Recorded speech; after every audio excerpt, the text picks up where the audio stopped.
¿Quieres aprender R, RStudio? ¿Quieres mejorar tus habilidades en estadística, en la ciencia de datos? Comenzaremos este curso en R.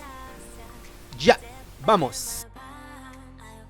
Quiero mostrarles cómo hacer la descarga de R, utilizando para ello la página web de Art Project, donde lo primero que debemos de hacer es seleccionar el mirror o el espejo donde vamos a hacer la descarga.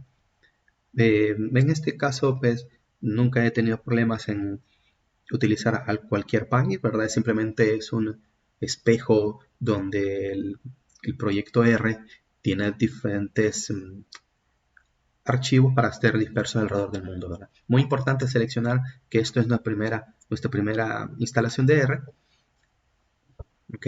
Y podemos observar ahí también que vamos a descargar la última versión, la 4.03, en nuestro caso.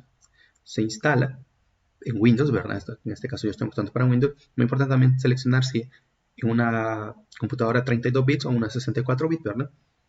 Eso lo podemos observar en nuestra computadora con qué trabaja, ¿verdad? Por supuesto, seleccionamos el lenguaje que vamos a utilizar, ¿verdad? Y instalamos, como nos muestra el instalador. Si desean utilizar todos los archivos, ¿verdad? La instalación predeterminada, o seleccionan una diferente configuración.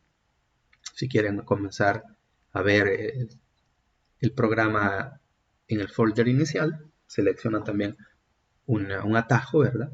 Que se muestra en el escritorio. Esperamos la descarga final, la instalación final, y esto entonces ya tenemos nuestro R instalado, ¿verdad? Como primer paso antes de utilizar el RStudio, ¿verdad? Muy importante, necesitamos esto para poder utilizar RStudio. RStudio necesita una previa instalación de R, ¿verdad? Y tenemos aquí la consola, pasemos una pequeña prueba y lo hicimos.